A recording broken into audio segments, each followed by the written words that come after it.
Bon, alors bonsoir à tous et à toutes. Merci d'être venus ce soir à la Maison Française pour écouter le dernier entretien de ce semestre d'Olivier Barrault avec notre invitée Cécile Collomb. C'est un grand plaisir de vous accueillir. C'est en fait un groupe un peu restreint ce soir, mais comme vous pouvez le voir, tout est enregistré. Et les multitudes le verront par la suite. Donc, merci d'être venu. Bienvenue à tout le monde. Je vous rends votre micro et je passe la parole à Olivier. On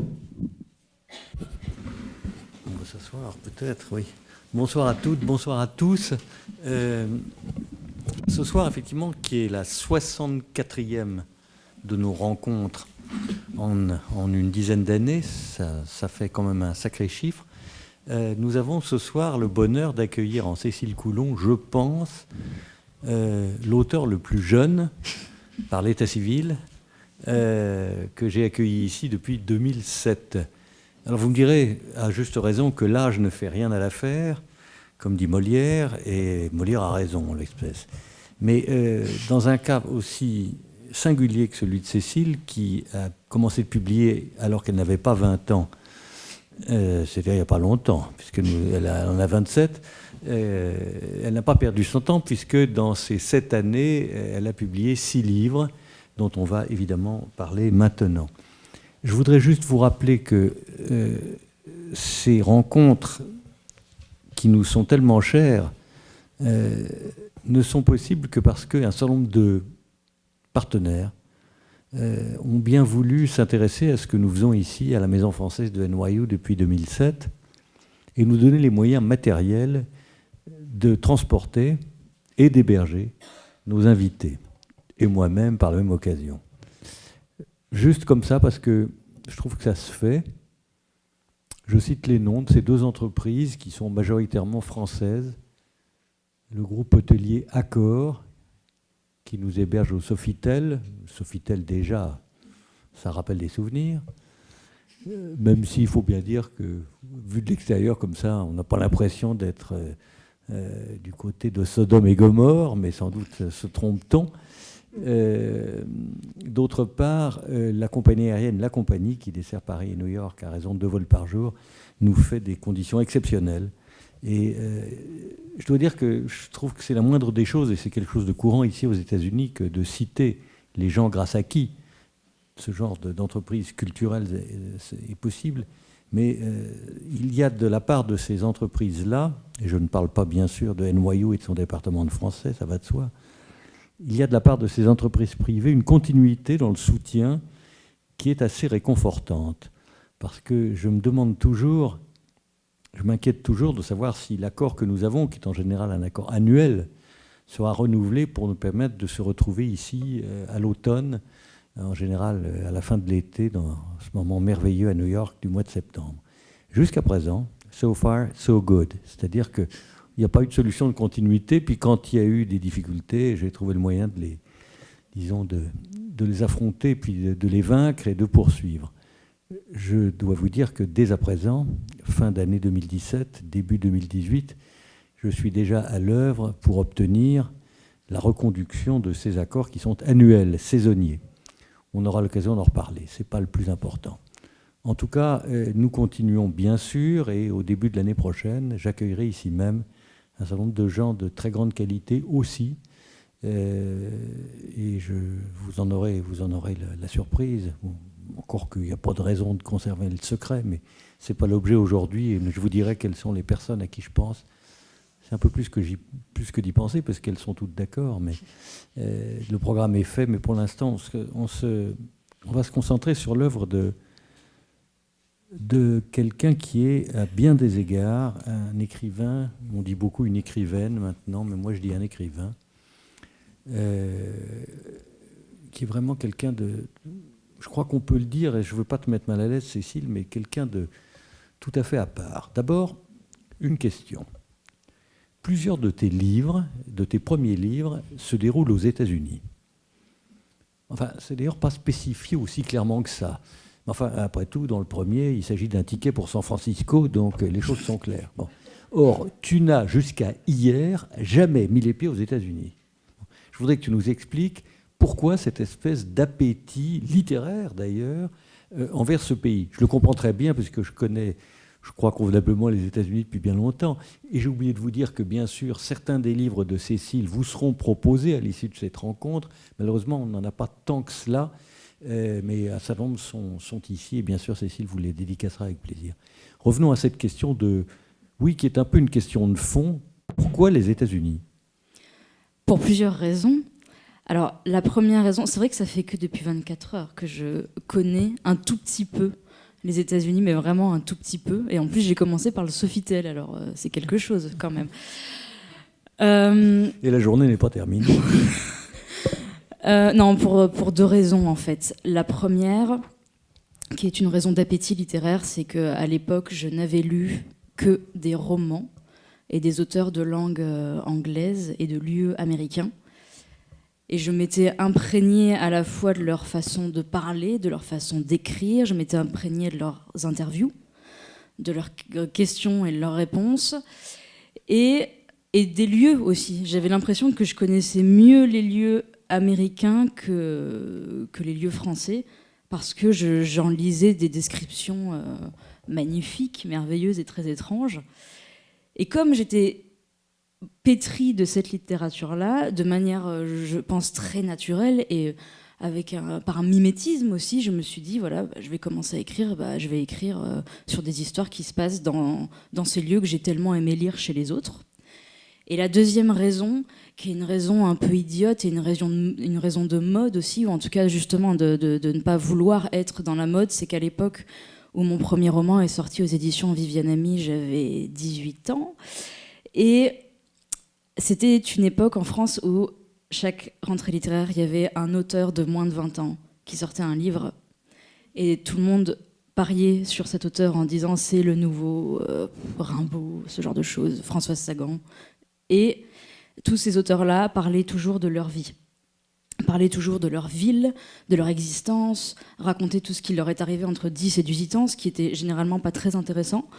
Et je me suis dit, si je fais ça, je sais que dans 6 mois, plus personne ne voudra ni publier mes livres, ni les lire. Donc c'est un piège. Et pour moi, la meilleure façon d'éviter ce piège, c'était de délocaliser mes histoires et d'aller les mettre le plus loin possible de ma propre vie et de mes propres lieux. Alors ce livre, le premier de Cécile, s'appelle « Méfiez-vous des enfants ».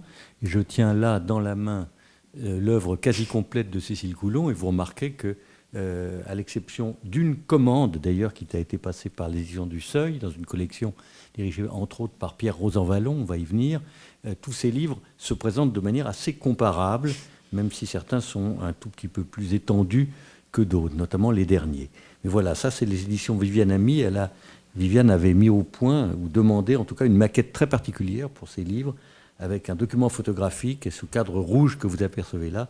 Et 5 des livres de Cécile appartiennent donc au fonds de Viviane Ami, qui est un éditeur, elle aussi très original, maison complètement indépendante, à qui on doit, entre autres, la découverte de Fred Vargas et d'un bon nombre d'écrivains admirables, notamment venus de Hongrie. Je pense à Magda Szabo, par exemple, qui aurait très bien pu recevoir le prix Nobel de littérature, qu'elle méritait amplement. Donc, Méfiez-vous des enfants sages, paraît donc en 2010, et ce livre a énormément surpris ou frappé pour des raisons que vous allez immédiatement percevoir, puisque je vais demander à Cécile de nous lire, sinon tout à fait le début, mais ceci, si tu veux bien. Je veux bien. Ouais. C'est ça qui est formidable. En général, ils et elles veulent bien. Il faut dire que je leur demande gentiment et que, voilà, c'est entre crochets, tu vois. D'accord. Elle vivait dans une petite ville du Sud, le genre d'endroit où les filles étaient mères avant d'avoir leur permis de conduire. C'était un assemblage de ruelles désertes, mélange de planches et de goudron. Quand un gamin partait à l'école le matin, sa mère disait toujours « Dieu te garde » avant de rejoindre son amant quelques rues plus loin. Au début du printemps, les forains s'installaient sur un terrain vague à la sortie de Park Center et les familles débarquaient tous les week-ends. Les gosses hurlaient, les mères achetaient des guimauves à la vanille, du sucre en forme de fleurs, des robots en plastique.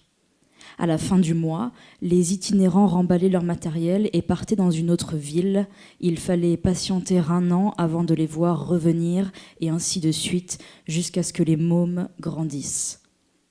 Au fil du temps, un certain nombre de jeunes entrepreneurs ambitieux avaient ouvert des magasins en centre-ville. Jeux électroniques, vêtements à strass, les troupes d'adolescents venaient fouiner le samedi après-midi pour dénicher la perle rare. C'était ça. Entre les céréales, les gosses et le bowling, chacun cherchait sa voie, peu la trouvaient réellement, beaucoup faisaient semblant. Et elle n'avait jamais découvert la sienne. Comme tous les autres, elle avait testé les manèges des forains pendant des années, elle avait payé son ticket, avalé des litres de soda sans bulles dans de grands verres en carton. Mais rien n'avait changé, elle le savait, ceux qui vivaient avec elle le savaient aussi, mais elle ne disait rien. C'était une femme bien. C'est comme ça qu'on parlait d'elle, quand on parlait d'elle. Le livre est accompagné à la fin d'une playlist, c'est-à-dire d'un certain nombre d'interprètes, surtout anglais et américains, canadiens à l'occasion, en tout cas anglophones, qui t'ont accompagné probablement pendant la rédaction de ce livre. Vous avez certainement noté, si je puis dire, l'autorité avec laquelle l'auteur met en place ses personnages, à l'imparfait, et on a l'impression que c'est irréfutable. C'est-à-dire qu'il y a du point de vue de l'écrivain, et ça c'est commun à tous tes livres, une espèce de décision comme ça de vous prendre et de vous emporter extrêmement impérieuse. C'est très sec, très nerveux. Le temps, c'est l'imparfait, c'est-à-dire le temps du récit par excellence. L'auteur est omniscient. Oui, toujours. Alors je pense que je dois quand même faire un petit aveu de flemme, parce que le point de vue omniscience, c'est quand même le point de vue de ceux qui n'ont pas envie de n'être qu'un seul personnage, et donc qui n'ont pas envie de revêtir les vêtements d'un seul personnage. Et puis, je crois que c'est aussi efficace et nerveux pour 2 raisons, encore 2 raisons. La première, c'est que prendre la décision d'écrire un roman est chez moi une décision efficace et nerveuse. Et l'autre raison, c'est que depuis très longtemps, je fais de la course à pied. Et la course est un sport qui est très important pour moi, parce que si je ne cours pas, je n'écris pas. Et c'est un sport où les athlètes féminins ou masculins doivent avoir un corps qui est à la fois efficace et nerveux. Et je pense que tous les gens qui pratiquent une activité physique, tous les auteurs qui font ça, leur écriture ressemble à la pratique sportive qu'ils font. Y compris dans la respiration entre les phrases. Y compris dans la respiration entre les phrases, et parfois il n'y en a pas, ou très peu. Qui est-elle, cette héroïne qui fréquente un jeune garçon, Stan, qui l'initie au flirt d'ailleurs? Ça la bouleverse pas, il faut bien dire. Et elle va partir à San Francisco. Raconte-nous qui elle est, cette personne.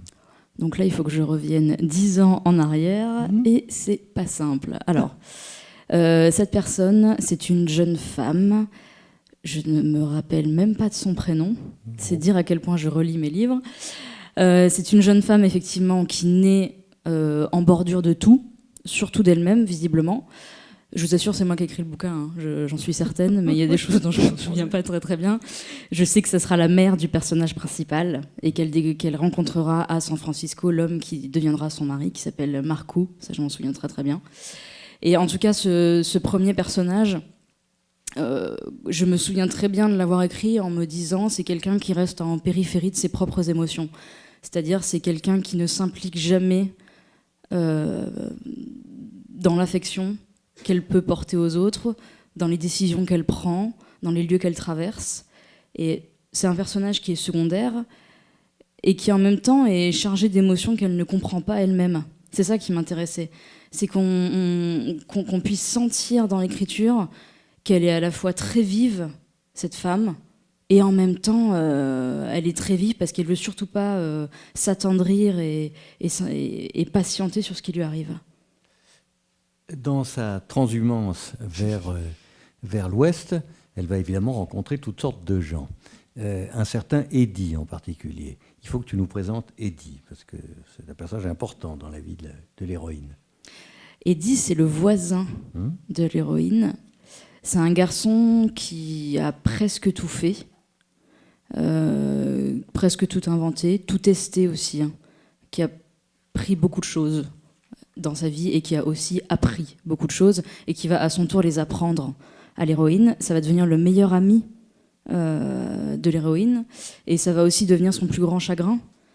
Je pense que c'est ça qui est intéressant dans ce personnage d'Eddie, c'est qu'il est à la fois extrêmement drôle, très mélancolique aussi, et qu'il y a quelque chose de chez lui qui est commun à tous les personnages désespérés en littérature, c'est-à-dire ils sont drôles parce qu'ils sont désespérés, donc on a le droit de rire de leur désespoir. Moi, je trouve ça assez agréable, la littérature, parce qu'en vrai, en réalité, il y a plein de choses dont on n'a pas le droit de rire, alors qu'en littérature, on peut se permettre ça. On va rencontrer aussi, on a parlé de Eddie, on va rencontrer un personnage assez solaire qui s'appelle Christina. Et voici comment Cécile Coulon présente Christina, page 35. Christina était monitrice dans une auto-école. Parfois, elle gardait des mômes chez une famille riche et chrétienne, propriétaire d'une maison de maître hors de la ville. Une fois par mois, elle cuisinait des repas gigantesques pour un restaurant mexicain spécialisé dans les soirées à thème. Les 3/4 du fric qu'elle gagnait finissaient dans une boîte, une grosse boîte en fer cadenassé. Elle voulait se payer une maison au bord de la mer, en Australie ou sur une île déserte d'Océanie. Et Dieu sait si elle en conduisait des bagnoles pour imaginer une seconde qu'un jour, elle pourrait boire un mojito, les doigts de pied en éventail à l'ombre d'un cocotier. Elle aimait Eddie, parce qu'il ne faisait pas d'histoire pour connaître ses aventures passées.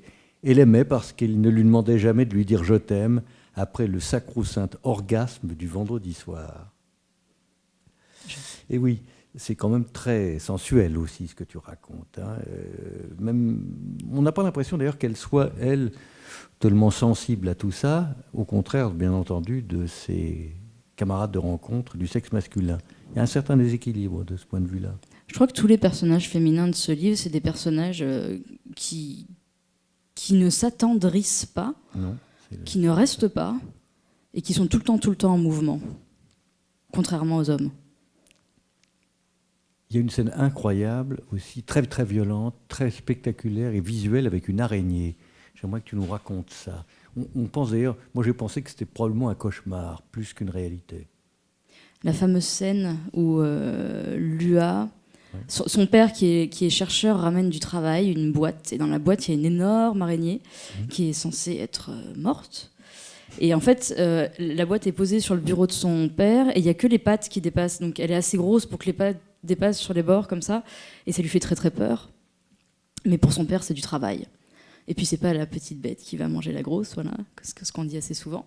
Et évidemment, donc elle voit cette boîte avec cette araignée, et puis elle tourne le regard pour faire autre chose, et quand elle revoit la boîte, il n'y a plus d'araignée à l'intérieur puisqu'elle était vivante. Et l'araignée est partie quelque part, sans doute dans la maison, sans doute ailleurs, mais en fait ça marque la fin de l'enfance du personnage principal, puisque à partir de là, elle va...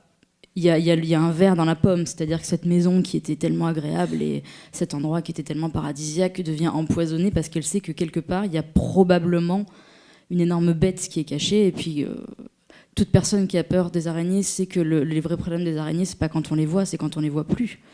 Parce qu'on imagine où elles sont et ça devient un vrai cauchemar, c'est le cas de le dire. D'ailleurs, ce livre est probablement... peut être lu comme une hallucination du début à la fin.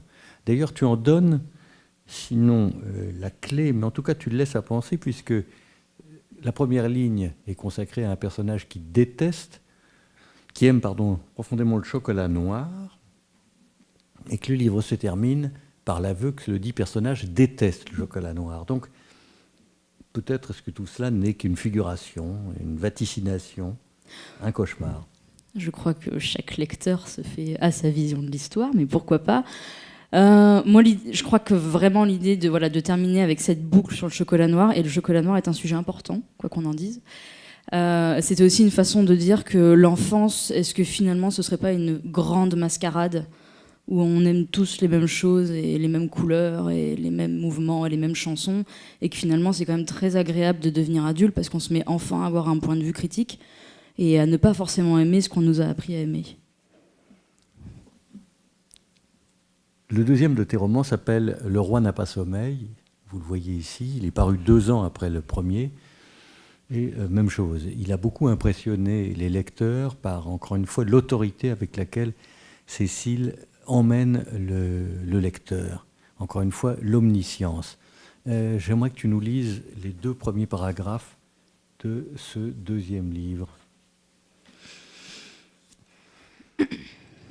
Ce que personne n'a jamais su, ce mystère dont on ne parlait pas le dimanche après le match, autour d'une bière fraîche, cette sensation que les vieilles tentaient de décortiquer le soir, enfouie sous les draps, ce poids, cette horreur planquée derrière chaque phrase, chaque geste, couverte par les capsules de soda, tachée par la moutarde des hot-dogs vendus avant les concerts, cette peur insupportable, étouffée par les familles, les écoliers, les chauffeurs de bus et les prostituées.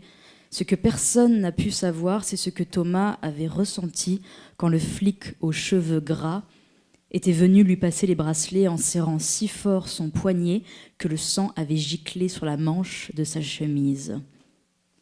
Ce type, uniforme neuf et godasse de mirliton, ne souriait pas. Il portait les 2 boucles de métal pendues à sa ceinture comme des boules de Noël à la branche d'un sapin. Thomas n'était qu'une fripouille de plus, une espèce de charognard qu'il aurait fallu tuer dans l'œuf. Je vais t'envoyer dans un endroit où tu pourras tâter des barres de fer toute la sainte journée. Tu dois payer. Crois-moi, si j'en avais eu l'occasion, je t'aurais dérouillé depuis longtemps. Personne n'a jamais su. Alors Thomas, c'est un jeune homme qui entretient une amitié profonde avec un gosse qui a le même âge que lui, qui s'appelle Paul d'ailleurs, et il n'y a apparemment absolument rien de malsain entre eux, encore que. Je voudrais que tu exposes ce que sont ces 2 personnages. Paul et Thomas, donc ils ont tous les 2 le même âge, ils ont grandi au même endroit, ils sont allés dans la même école, ils ont dragué les mêmes filles aussi, c'est d'ailleurs là que, comme d'habitude, hein, c'est par là que les choses vont changer. Et au début, ou en tout cas pendant toute leur enfance et leur début d'adolescence, Thomas est l'enfant délicat, sensible et sûr de lui aussi, en tout cas sage, l'enfant sage, et Paul est celui qui casse des vitres, qui sèche les cours et que les filles aiment beaucoup. Et puis pendant longtemps ils vont arrêter de se parler, et quand on va arriver à la fin du livre, en tout cas dans le dernier tiers, on va retrouver Paul et Thomas adultes et on va se rendre compte que les places ont changé, que les rôles ont été échangés surtout. Et pour moi, leur relation depuis le départ, elle est très malsaine. De toute façon, je crois qu'il y a quelque chose dans les relations comme ça qui durent depuis l'enfance qui devient forcément malsain puisqu'on est face à quelqu'un qui nous ramène à un état de soumission, à un état de vulnérabilité intense et être face à cette personne-là, soit il faut avoir une énorme force pour le supporter, soit il faut être excessivement masochiste. C'est un point de vue. Ça peut être aussi l'amitié de toute une vie, ça peut donner des choses heureuses et positives. Mais chez toi, c'est vrai qu'il y a l'air du soupçon, comme disait Nathalie Tarot. Tu as parlé d'une araignée tout à l'heure, là il y a un serpent. Il y a une scène assez comparable. Tu te souviens de ça ? Je me souviens très bien avec le serpent qui monte sur une terrasse, sur le tabouret sur lequel est assis l'enfant quand il a 1 an et demi.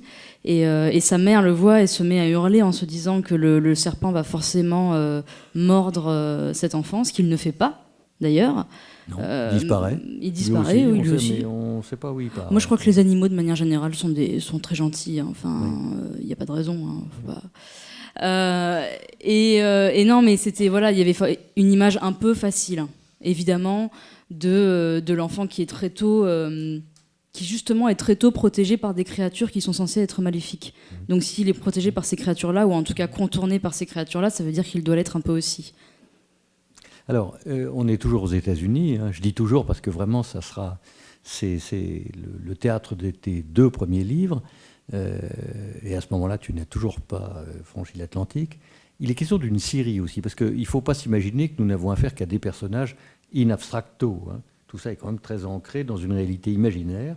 Et en l'occurrence, il y a une Syrie qui est l'objet d'enjeux divers et variés. J'aimerais que tu évoques cela devant nous. La Syrie. Oui. Alors la série, il y a encore une fois, il y a deux choses. Je répète toujours, je suis désolée. Hein. Il y a deux choses. C'est un lieu pas que je connais bien parce que j'ai pas été élevée dans une Syrie, mais mon grand-père, quand il était jeune, a hérité d'une Syrie, de la Syrie de ses parents, et parce qu'il ne savait pas du tout s'en occuper, elle a fait faillite.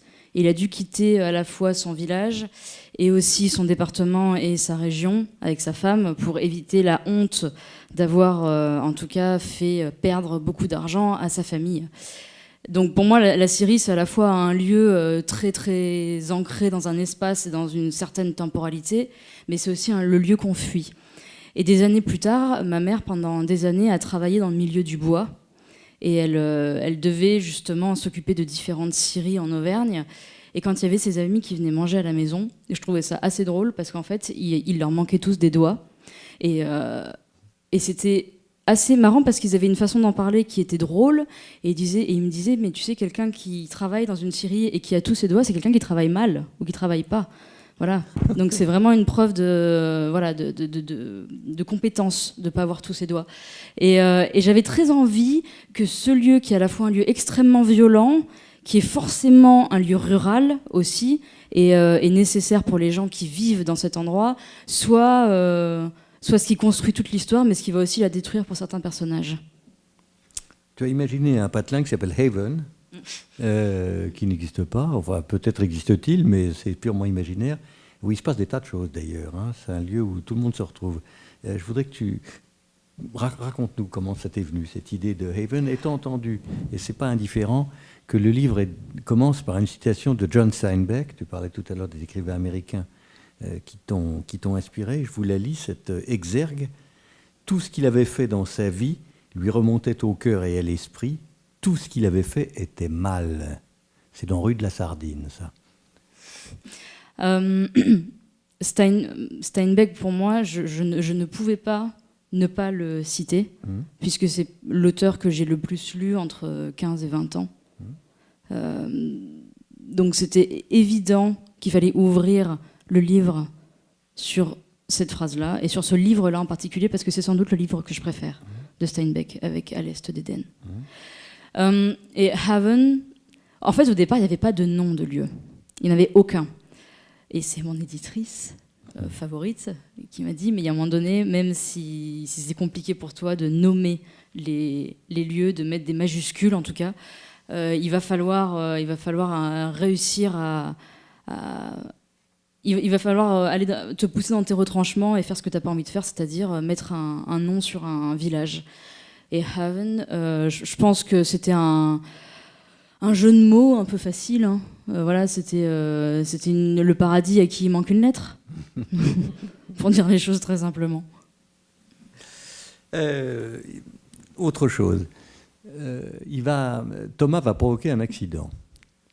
Il est au volant et il se passe quelque chose d'assez grave qui va faire basculer complètement cette histoire. Je voudrais que tu nous racontes ça, d'autant que la fin du livre, assez inattendue au demeurant, est absolument tragique.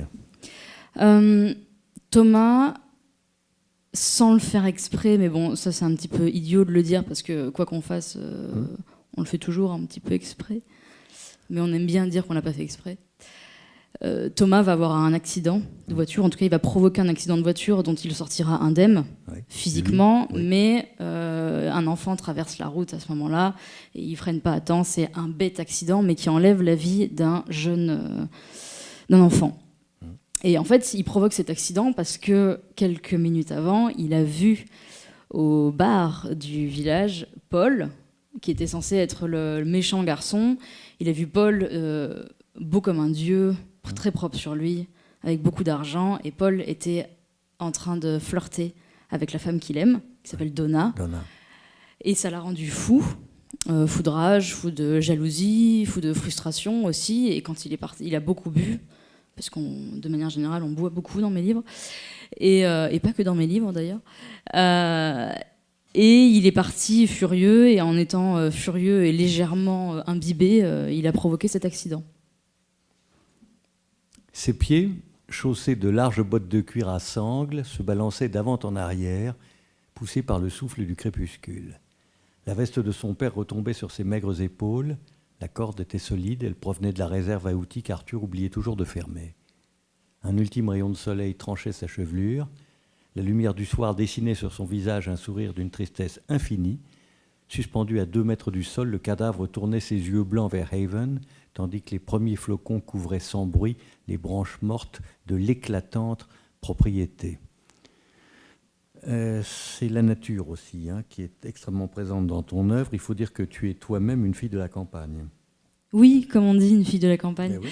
Non, mais j'aime beaucoup cette expression, mais elle est un petit peu, parfois, maintenant, elle est très utilisée dans les livres de terroir, ce qui me pose un vrai problème, parce que le terroir, c'est une catégorie qui a été créée en France pour mettre tous les livres qui parlaient des filles de la campagne, justement.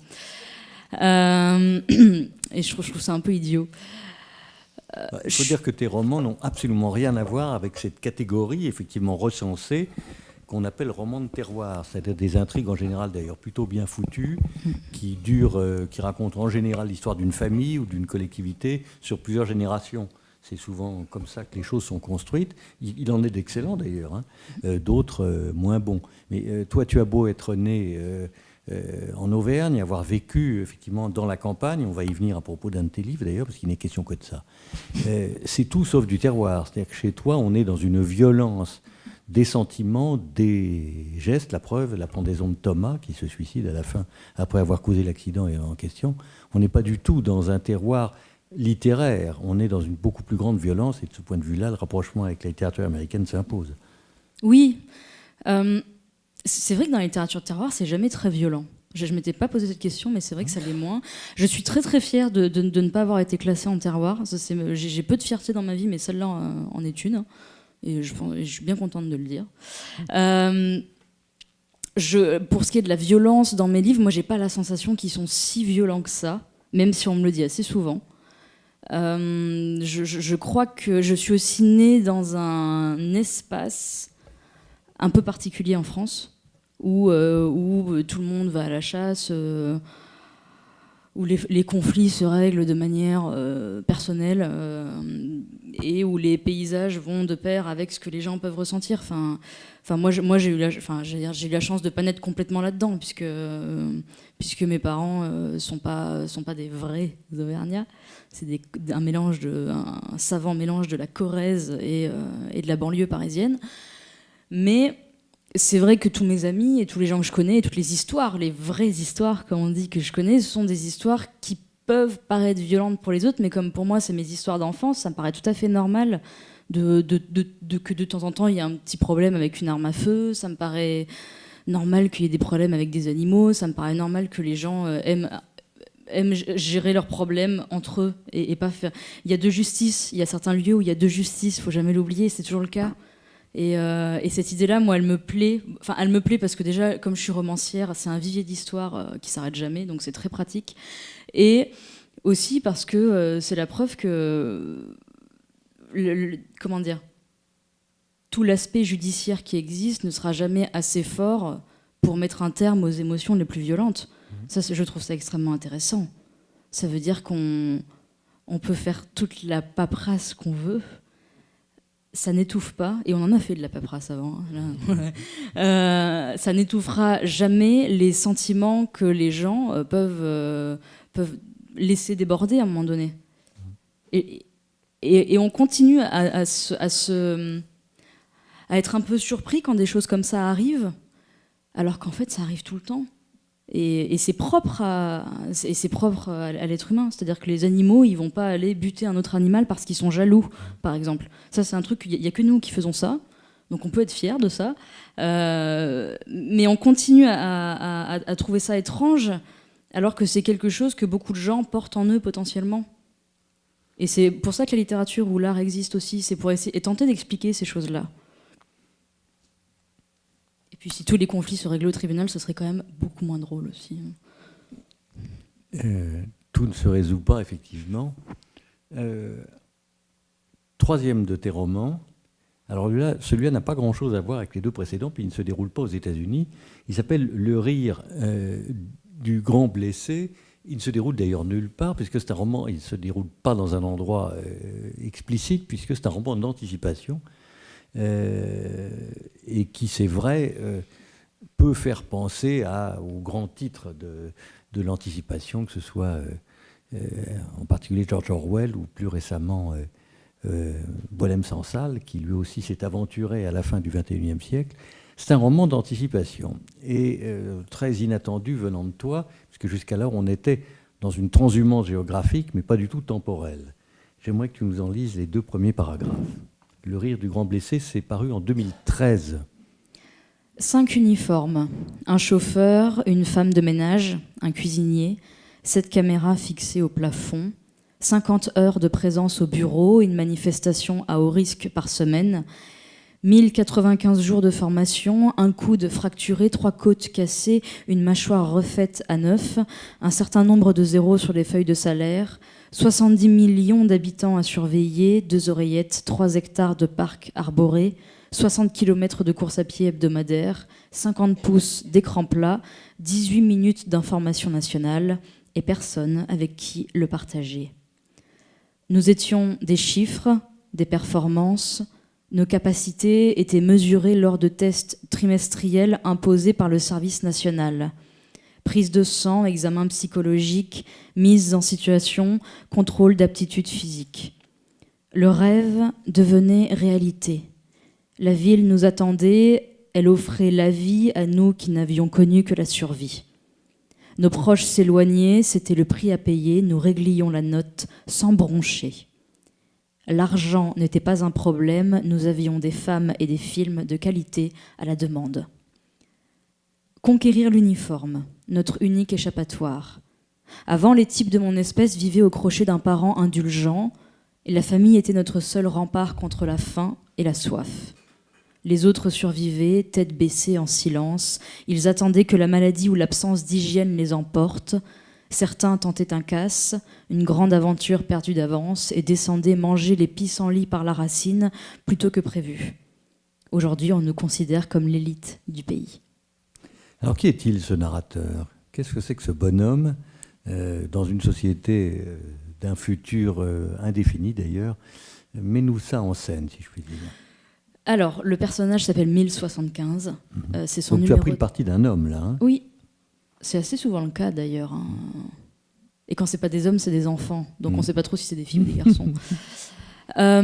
1075, c'est un jeune homme. 1075, c'est son numéro de matricule. C'est un jeune homme analphabète, né à la campagne, et qui, dans ce futur proche, devient garde. C'est-à-dire qu'il travaille pour un gouvernement qui surveille la population de manière assez drastique. Et on demande aux gens qui sont analphabètes, qui ne savent pas lire, de devenir... Voilà, il faut surtout pas qu'ils ne sachent lire. Surtout ne pas savoir lire. Et ces gens-là, ces analphabètes, deviennent gardes et ils sont là pour surveiller la grande majorité des autres qui savent lire et qui trouvent dans les livres qu'on leur permet de lire des émotions très très fortes. Et en fait, les gardes sont les garde-fous, c'est le cas de le dire, du gouvernement. Ils sont extrêmement violents, dénués d'émotions. Ils ne savent pas lire, ils n'ont pas le droit non plus... Enfin, ils voient quelques films, mais il y a beaucoup de choses qu'ils n'ont pas le droit de faire. Ils n'ont pas le droit d'avoir de petits amis. Ils n'ont plus le droit de voir leur famille. Ils ont le droit au sport et au travail, uniquement. Il va quand même finir par apprendre à lire. Oui, mais de manière... il n'a pas fait exprès non plus. Il apprend à lire parce qu'il entend une infirmière apprendre à lire à un enfant dans une chambre qui n'est pas loin de la sienne. Et malgré lui... il retient les leçons qu'il entend et se met à essayer après déchiffrer des phrases. Il apparaît un personnage très très étonnant dans l'entourage de 1075, qui est d'ailleurs plutôt un beau gars. Hein. Il a de l'allure, il est très baraqué, il est assez séduisant. Il ne s'en rend pas tellement compte d'ailleurs, parce qu'il n'a pas l'occasion de s'en rendre compte. Mais va intervenir une femme médecin qui s'appelle Lucy Knox, qui prend d'ailleurs sa place en quelque sorte comme héros du livre, à peu près, à la moitié.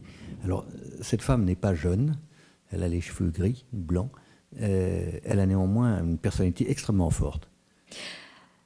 Le docteur Lucy Knox, oui. Bon, déjà dans son nom et son prénom, là encore, c'était un peu facile de ma part, mais il y avait toute l'ambiguïté de sa profession, c'est-à-dire qu'elle a... En voulant soigner les gens, elle les a enfermés. ce qu'elle pensait être un antidote ou une façon facile de soigner des problèmes psychologiques par la lecture est devenu une sorte de programme national où on fait lire toujours les mêmes livres aux gens et du coup ça les rend complètement idiots, mais calmes, donc c'est pratique. Et quand elle rencontre 1075, lui il est d'abord fasciné par elle parce qu'elle a un statut particulier, parce qu'elle est à la fois très froide et en même temps quand ils commencent à se connaître, d'une part elle prend la place du personnage principal puisque c'est elle qu'on entend, c'est elle qu'on voit et c'est elle qu'on écoute, et puis c'est elle qui incarne l'ambiguïté, qui incarne les deux faces d'une même discipline, les deux faces d'une même valeur. Et pour moi, c'est le personnage le plus intéressant du roman. C'est pas 1075. 1075, il est assez... Enfin, alors là, je défends pas mon bouquin, hein, mais c'est 1075, il est quand même assez plat comme personnage. Il change peu, même quand il découvre. Exactement. Et elle est bouillonnante. Et plus elle a d'expérience, plus elle est chargée d'émotions, de désirs contradictoires et d'ambition aussi. Et c'est ça qui était incroyable à écrire dans ce livre, c'était de complètement renverser ce qu'on peut attendre de ce genre de personnage. Parce qu'en fait, dans les livres d'anticipation et de science-fiction, les médecins, les docteurs, c'est soit des grands méchants, soit des grands gentils. Ils sont jamais un peu les deux. Un jour pourtant, devant la tombe fraîchement ouverte qu'était le visage pâle de Lucy Knox, il prit conscience que le courage consistait à ne pas céder à la violence au moment où on en éprouvait le plus le besoin. Une fois encore, c'est un livre sur la violence sociale, en l'occurrence, sur la tyrannie exercée sur les individus, sur la difficulté d'atteindre la liberté. Je crois que la violence sociale s'exerce pour empêcher la violence personnelle, ce qui est en fait une énorme erreur, parce que rien n'empêche, et on revient à ce qu'on disait tout à l'heure, hein, rien n'empêche les gens d'avoir des sentiments très forts et des pulsions très fortes. C'est le propre de l'être humain, et de se dire qu'on peut codifier tout ça, qu'on peut étouffer tout ça, c'est la meilleure façon de les rendre encore plus fortes ou de les multiplier. Et je pense que le rire du grand blessé, c'était de mettre en face à face cette violence du gouvernement, cette violence généralisée, face aux sentiments très personnels et intimes des personnages. Tu changes complètement de style avec le 4e de tes livres, Le cœur du pélican, qui est tout récent, celui-ci 2014, et dans lequel on va vérifier ton goût effectivement pour la course à pied, puisque le héros du livre est un athlète surdoué, à qui ses proches, son entraîneur, sa famille et même ses compétiteurs vouent un avenir absolument glorieux. C'est pas tout à fait ce qui va se passer. Mais d'abord une question. Ce personnage principal s'appelle ou se prénomme Antime. Il y a un personnage célèbre dans la littérature, dans Les Caves du Vatican, d'André Gide, qui s'appelle Antime Armand Dubois. Est-ce que c'était un clin d'œil ?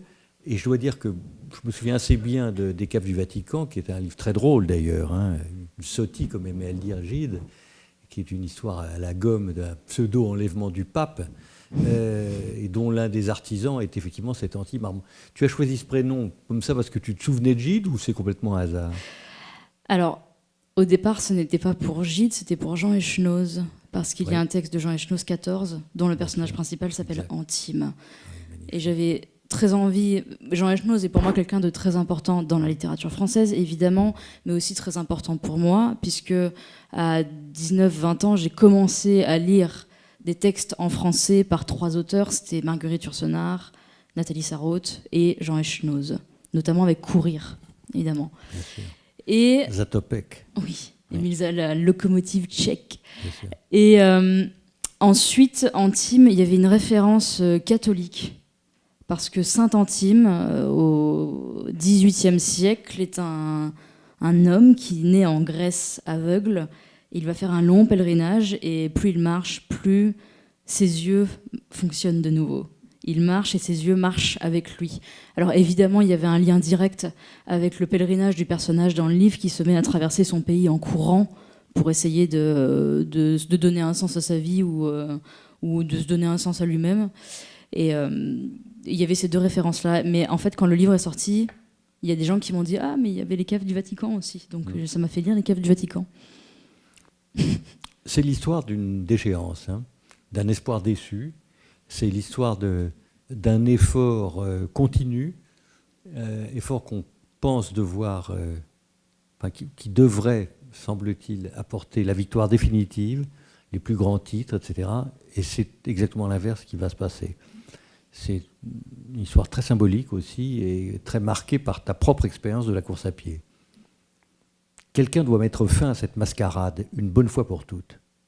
Je vous aurais prévenu.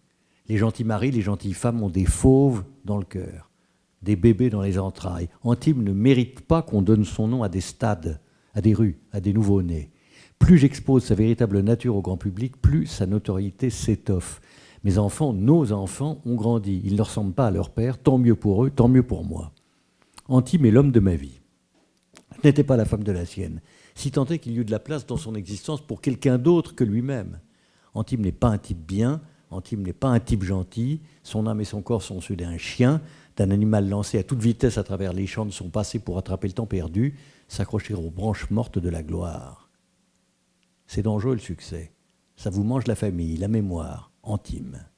Ce nom me donne envie de vomir, de pleurer. Les gosses l'adorent, les femmes s'imaginent offertes, les seins dressés au creux d'un lit chaud. Elles s'endorment avec son corps serré contre leurs fesses.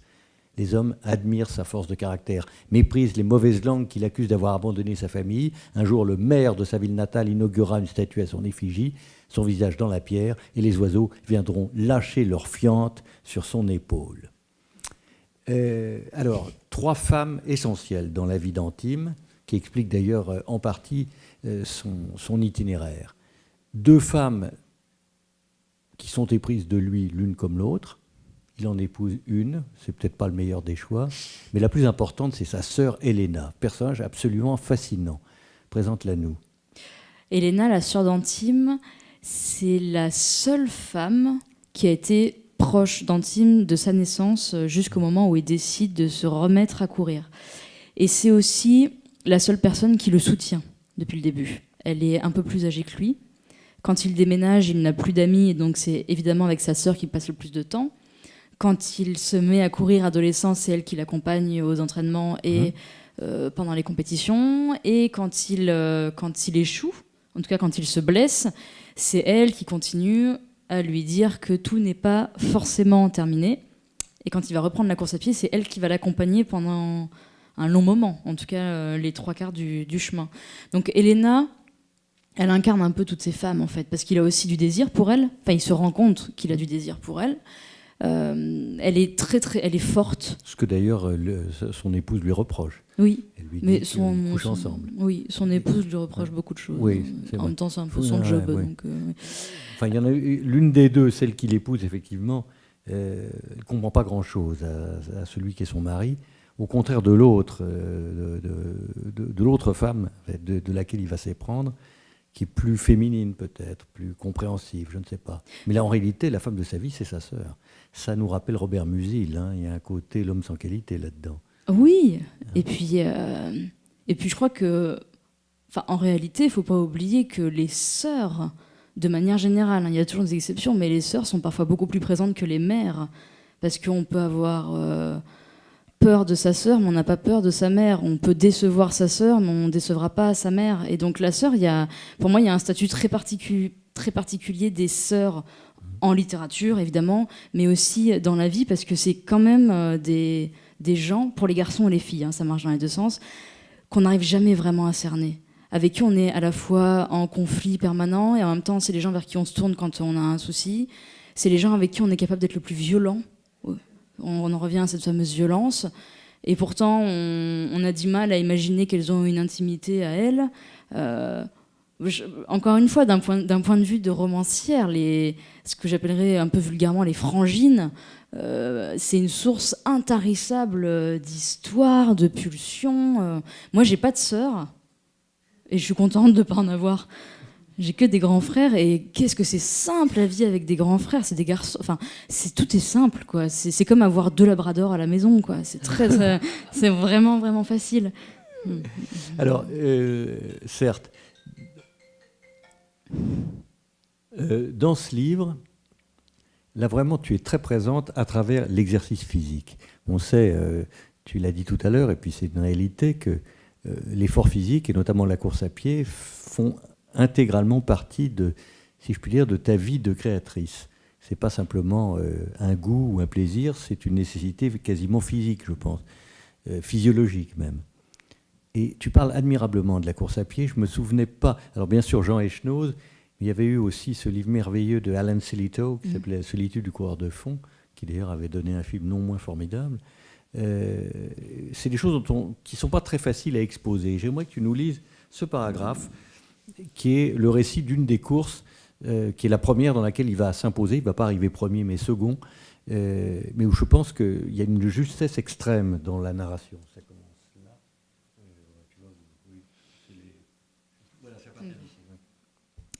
Devant lui, il aperçut les maillots verts étincelants sous les rayons du soleil. La couleur de Beaune. C'est l'équipe qui lui est opposée.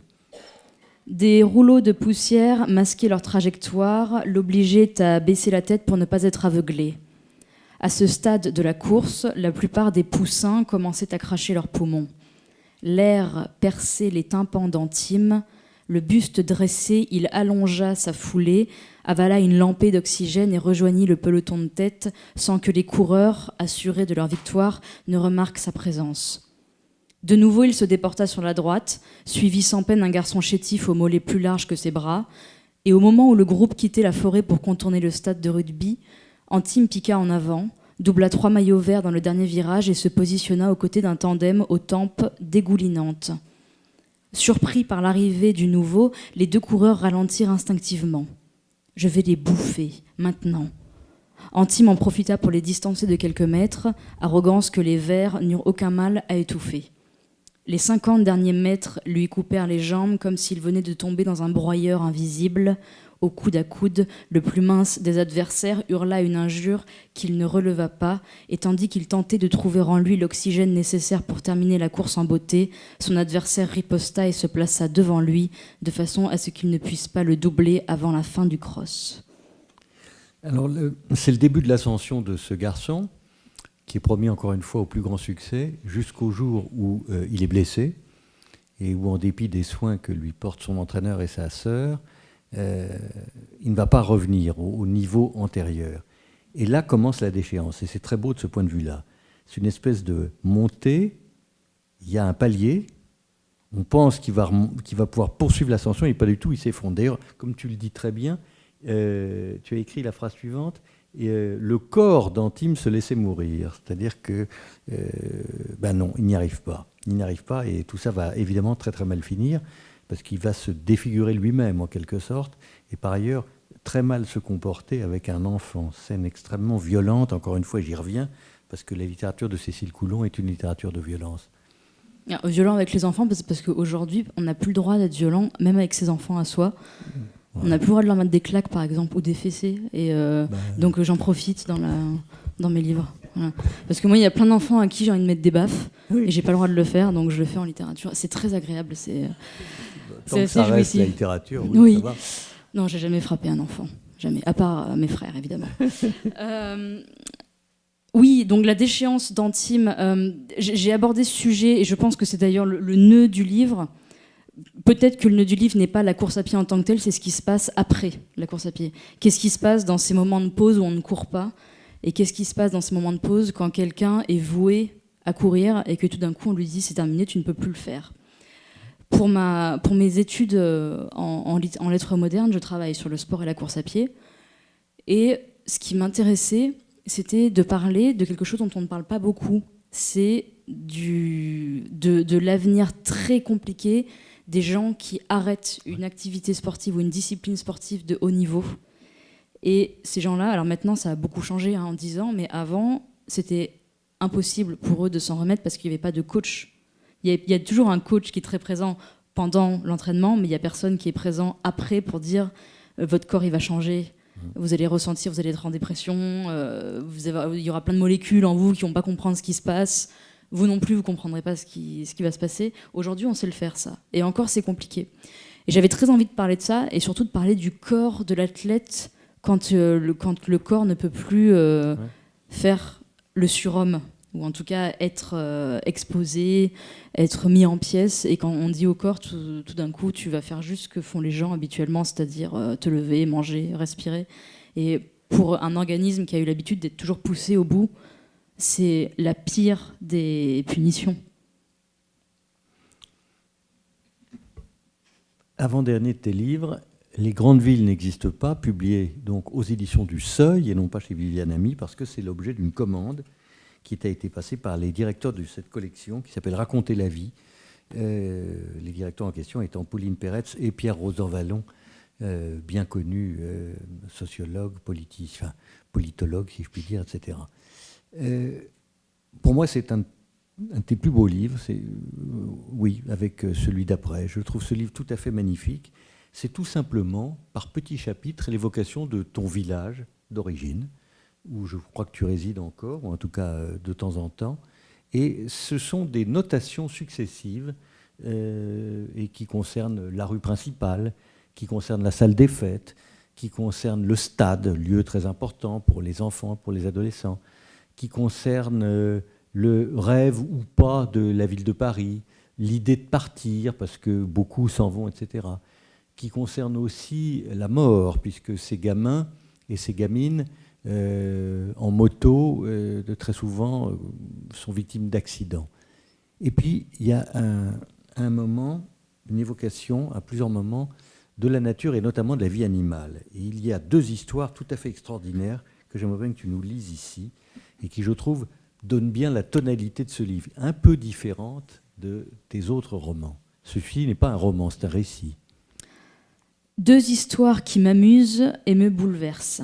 La première se passe sur les rives d'un lac du Puy-de-Dôme que les familles viennent voir avec leurs enfants et les photographes mitraillés quand la lumière caresse la surface. Le lac est bordé par un large pré où rumine un taureau brun énorme. Deux gosses viennent s'amuser à regarder l'animal. D'ordinaire, c'est la bête qui effraie les enfants, mais là, le taureau prend peur, charge en direction du lac et se jette dans l'eau, puis traverse le lac à la nage. Paniqué, le taureau parcourt la largeur et arrive sur la rive opposée.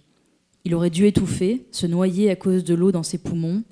Pourtant, il revient à la nage et s'effondre dans le champ où les enfants l'ont effrayé. Le vétérinaire du coin est appelé. Allongé sur le flanc, le taureau est mort. Le médecin ouvre alors le cadavre et reste ébahi. Le cœur du taureau a explosé.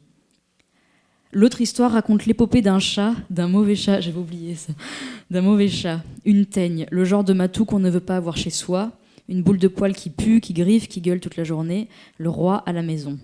La vieille dame n'en peut plus de nourrir cette sale bête et de recevoir des coups de griffe.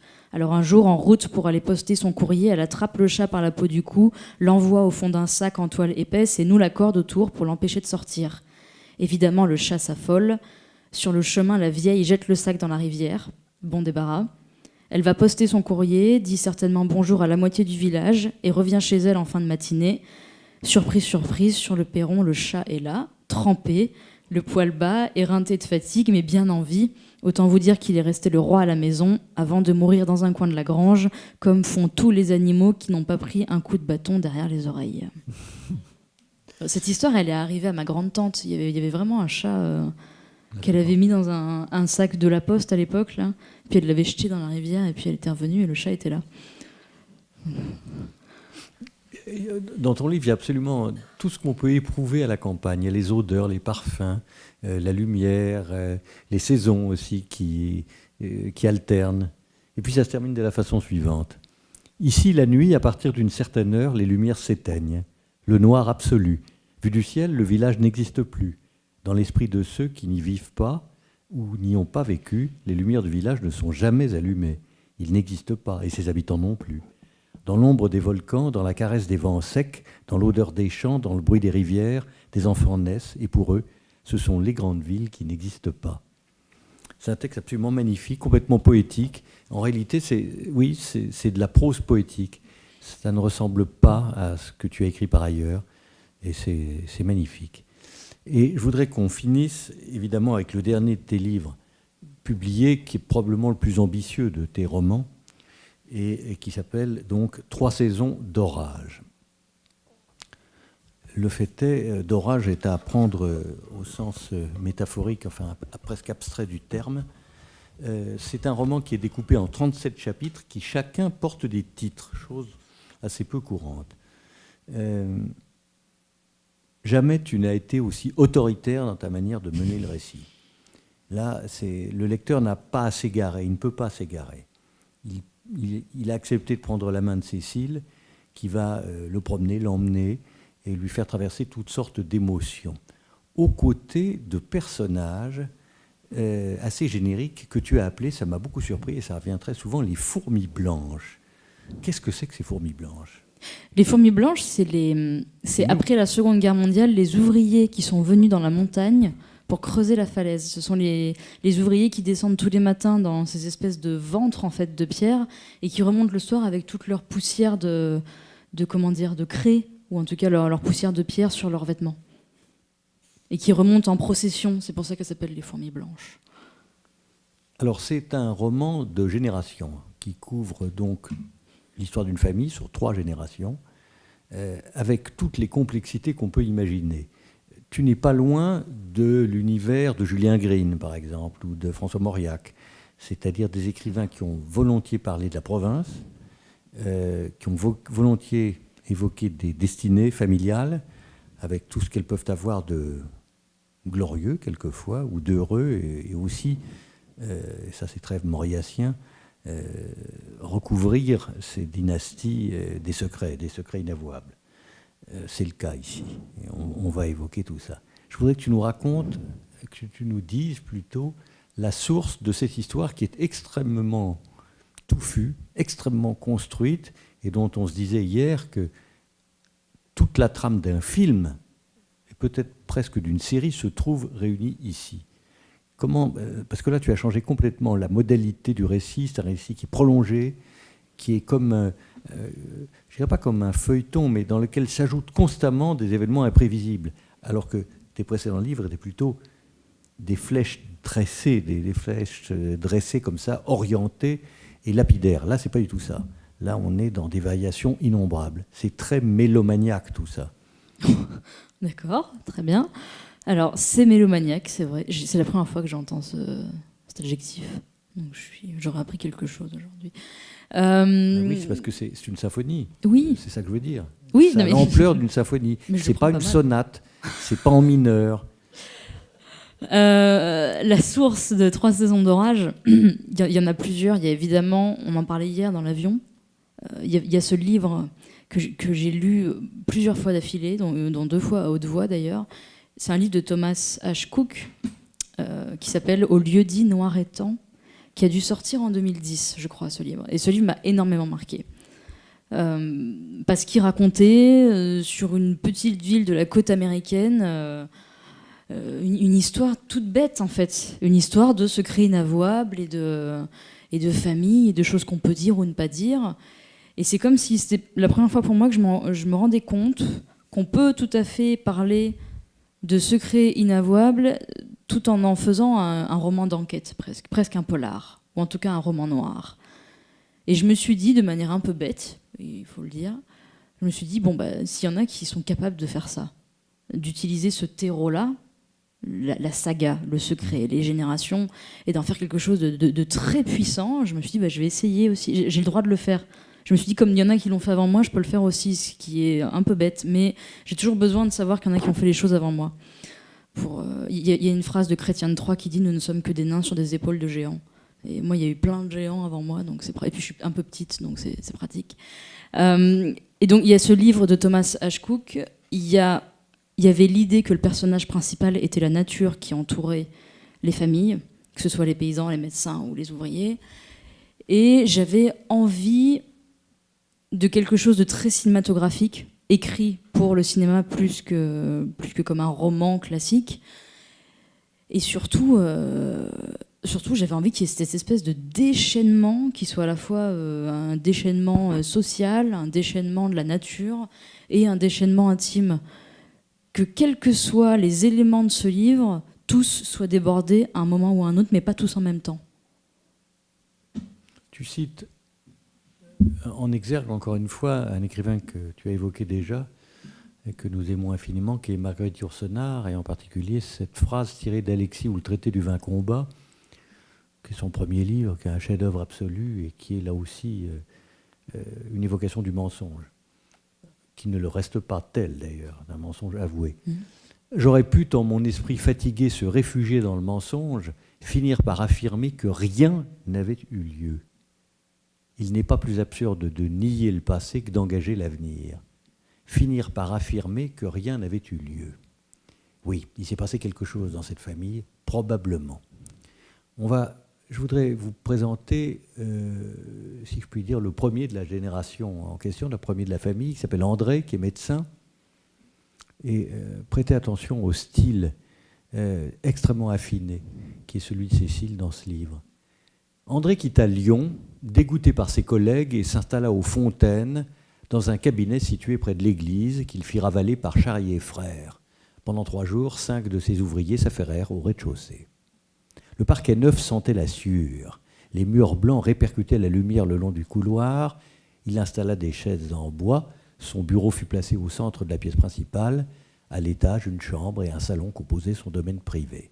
André dormait et mangeait peu, travaillait beaucoup, ne buvait pas.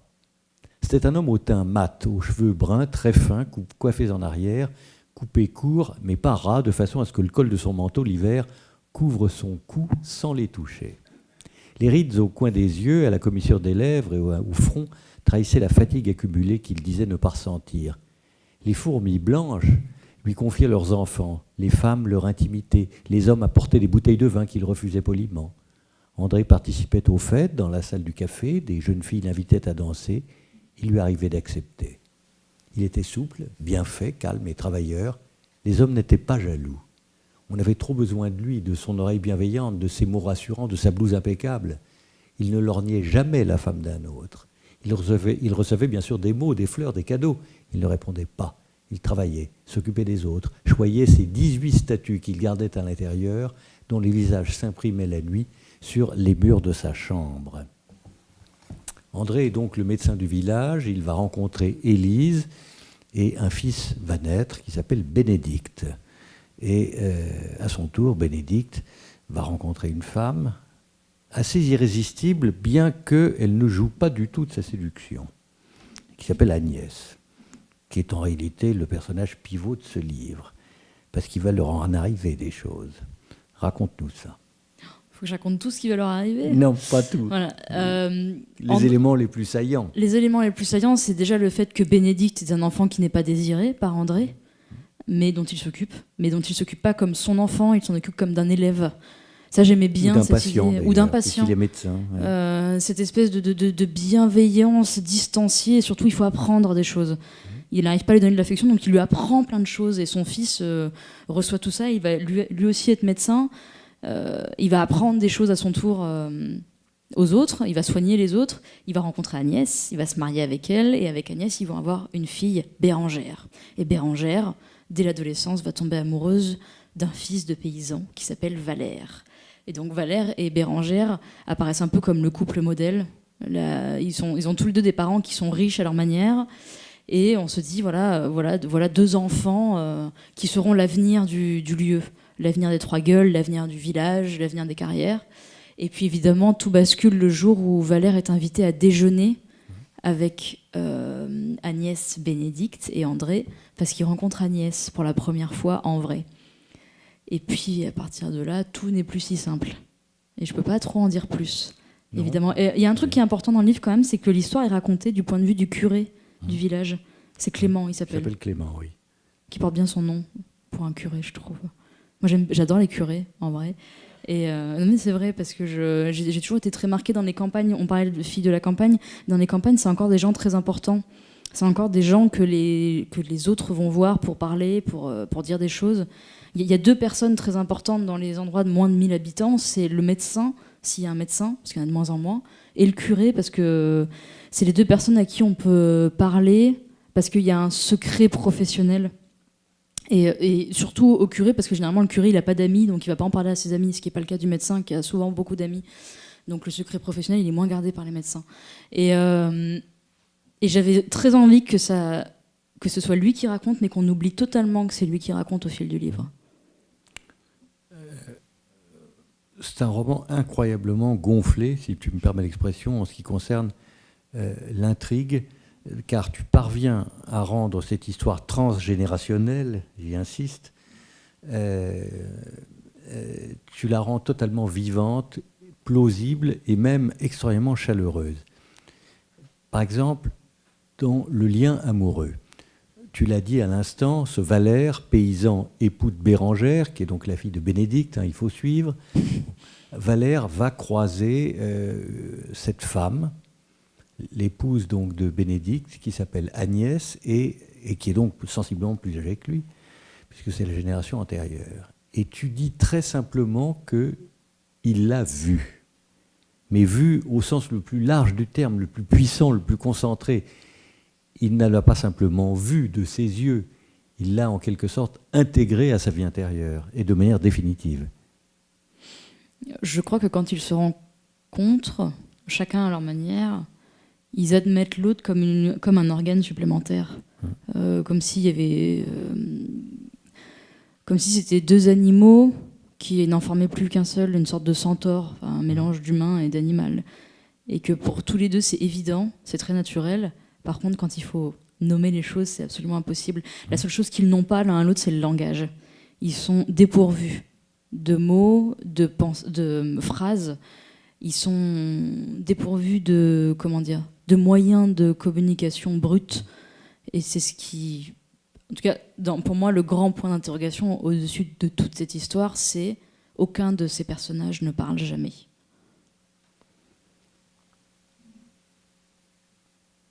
Il va intervenir dans le récit toutes sortes de choses que nous n'allons pas vous résumer. Vous les découvrirez par vous-même si, comme je l'espère, vous faites l'acquisition de ce livre admirable tel qu'il nous est proposé ici par la librairie Albertine. Je voudrais juste dire une chose, c'est que le livre, au terme de ces événements nombreux, et pour beaucoup tragiques d'ailleurs, qui vont solder l'histoire en question, et je n'en dis pas plus, on est dans une sorte d'assomption. C'est-à-dire que j'ai cité Green tout à l'heure et Mauriac, qui sont des écrivains catholiques, je voudrais en citer un troisième, parce que sans vouloir t'écraser sous des rapprochements qui seraient hasardeux, il y a quand même un écrivain qui, à mon avis, duquel on peut te rapprocher pour ce qui concerne notamment la fin de cette histoire, toujours racontée par le curé, en tout cas hantée par la personne du curé, qui d'ailleurs a eu un successeur entre-temps, c'est Bernanos.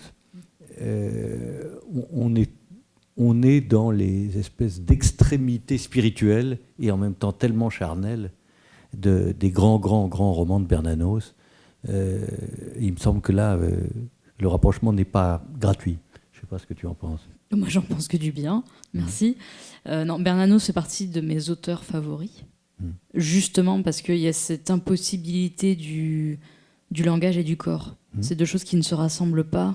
Et quand je pense à Sous le soleil de Satan, évidemment. Oui. Il y a cette impossibilité, cet affrontement de deux dimensions humaines qui dans la tête d'un homme ou d'une femme sont impossibles à rassembler. Ça, c'est quelque chose qui me parle beaucoup, parce que je crois qu'actuellement, on vit en France et ailleurs une crise du corps, une crise du langage aussi, et qu'il faudrait relire Bernanos, il faudrait relire Marguerite Yourcenar, il faudrait relire tous ces gens-là qui ont tout à fait explicité les choses. Par exemple, il y a, dans Alexis ou le traité du vin combat de Marguerite Yourcenar, il y a cette phrase à la fin. Donc Alexis écrit une lettre à sa femme pour lui dire qu'il va la quitter, qu'il la quitte. Et à la fin, il dit, et ça se termine comme ça, il dit « Je vous demande pardon, non pas de vous quitter, mais d'être resté si longtemps auprès de vous. » Et ça s'arrête là, le livre. Moi, quand j'ai lu ça, je me suis dit oh, « Si un jour je quitte quelqu'un, mais je dis ça. » Parce que déjà, ça sera très pratique déjà, mais surtout, c'est d'une beauté et d'une violence. C'est d'une cruauté, mais sans nom. Et en même temps, qu'est-ce qu'on peut dire après ça? Qu'est-ce qu'on peut écrire après une phrase pareille? Et alors, on peut prendre beaucoup de phrases de Bernanos aussi, mais il y a cette capacité de ces auteurs à redonner au langage sa puissance, sa force, sa nécessité, et surtout à faire en sorte que les émotions humaines ne soient pas graves. Elles sont présentes, mais tout d'un coup, parce qu'on les a nommées, elles ne sont plus graves. Et tout devient tellement plus simple quand les choses ne sont pas graves. C'est le mot de la fin. Non. Merci Cécile. Merci beaucoup pour votre écoute.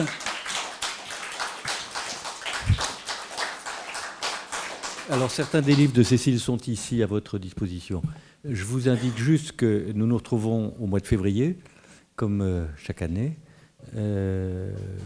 J'accueillerai ici même Jacques Attali. Au mois de mars, nous accueillerons Boris Cyrulnik, le grand neuropsychiatre, qui est devenu une personnalité mondiale depuis qu'il a mis à jour, qu'il a explicité la notion de résilience, et qui est non seulement un médecin, mais un humaniste absolument magnifique. Et on terminera l'année, en pensant en particulier à Tom Bishop, ici présent. On fera une soirée spéciale autour du théâtre, et j'accueillerai Christophe Barbier, qui est un journaliste politique bien connu en France, mais qui est surtout, et je dirais d'abord, un homme de théâtre, acteur à ses heures, directeur de troupe, auteur d'un assez formidable dictionnaire amoureux du théâtre. Il a écrit aussi un ou deux textes qui ont été joués à la Comédie Française. Et au-delà même de l'œuvre de Christophe, c'est ton amour du théâtre que nous célébrerons pour terminer la saison en cours au mois d'avril 2018. Alors vous voyez, on a encore de bonnes raisons de se retrouver, et pour ma part en tout cas, avec beaucoup de plaisir et de bonheur. Voilà, à tout de suite.